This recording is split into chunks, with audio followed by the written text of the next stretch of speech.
True. All of that moving around when I was young definitely made me excited about American regional cuisine and figuring out why people eat what they eat throughout the United States.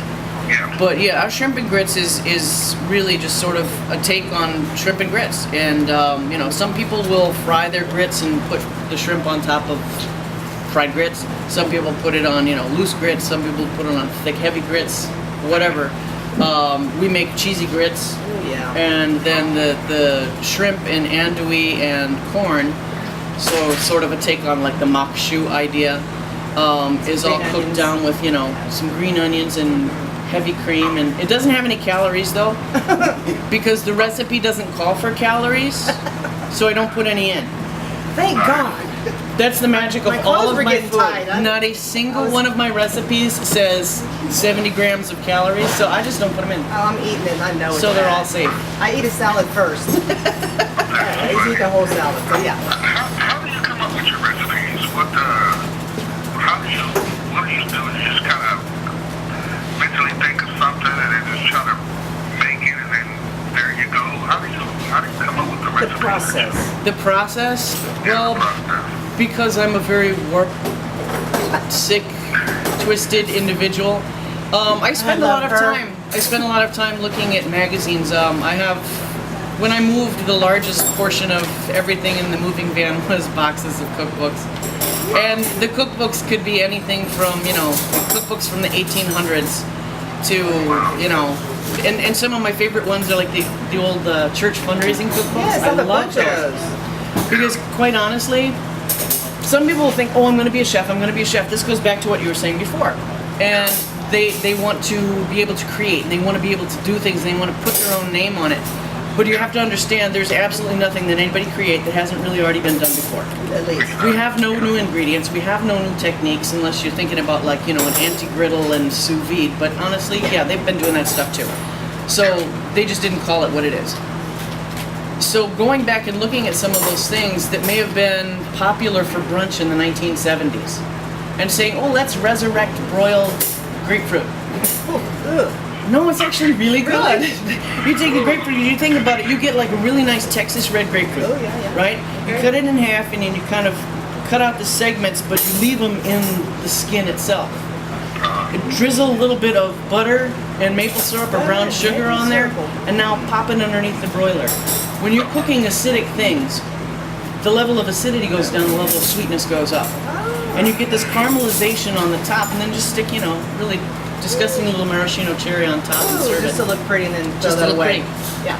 And voila. I've never heard of that. I love when I hear something new that I've never heard of before. Think about all the years that pâtés were on the out, and nobody ate pâtés.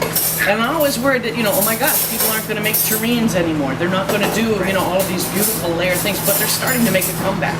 I think so too. I think so too. And so I think it's just really a matter of looking at what's been done before and putting a new twist on it and representing it to the world. And people will look at that and say, wow, how creative. No, that my great-grandmother used to make that. Okay, I'm going to ask her a little bit about your Alamo Gelateria. Yes, the gelateria. And she owns this. It's up here on Padre Island, right off the. I don't know where it is, but It's near the bridge. Okay, and who's your partner? My partner is Chef Gail. Tell us a little bit about her. Well, she was a student at the Le Cordon Bleu where I taught, and I opened my first restaurant with her. That was our first restaurant. That was about almost 10 years ago. Okay. Actually, about 9 years ago. And we've just sort of followed each other around and worked together ever since. And she's sort of, you know, the yin to my yang and vice versa. Okay. She's a very angry Sicilian woman. And, I like kind of that. all We're goes angry together. American women.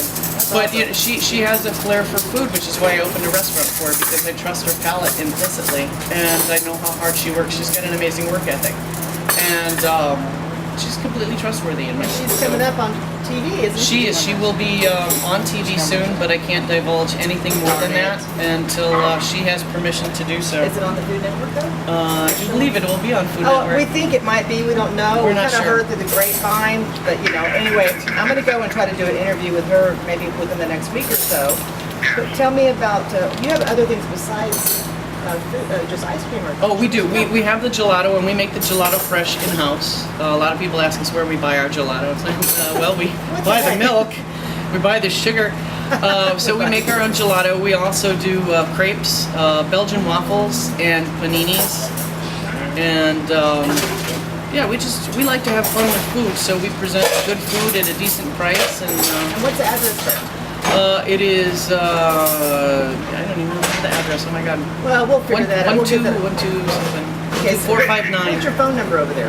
Yeah, I don't even know that. Well, we'll get that later. When I do the interview, we'll give all the specifics of that. Anyway, thank you for coming on. You're welcome. Yes, absolutely. We're going to have you back on.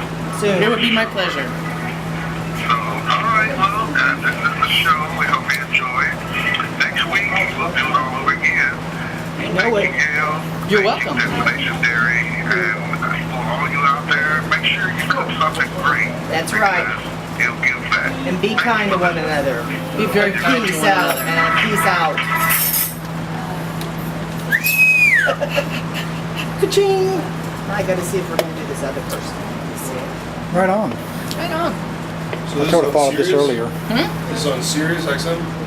No, we're actually nationally syndicated, but Oh, right, better. yeah, Right on.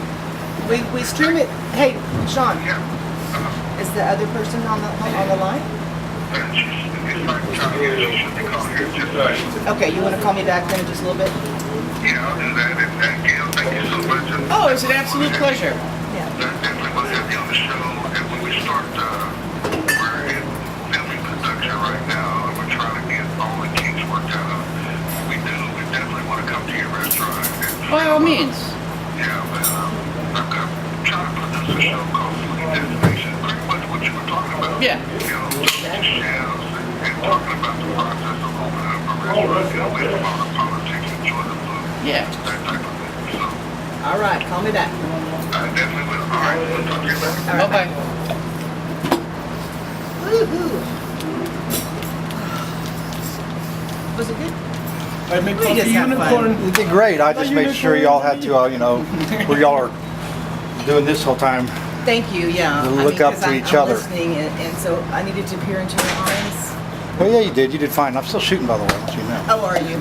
I'm still course. Mike. Mike's live. Mike's live. So, That's so like Hello. I was on Cut Their Kitchen, we mic even when we went to the restaurant. nice. Can y'all hear this? yeah. Right. No, I said I'm glad I did this. I'm gonna turn it I off. know. That's so.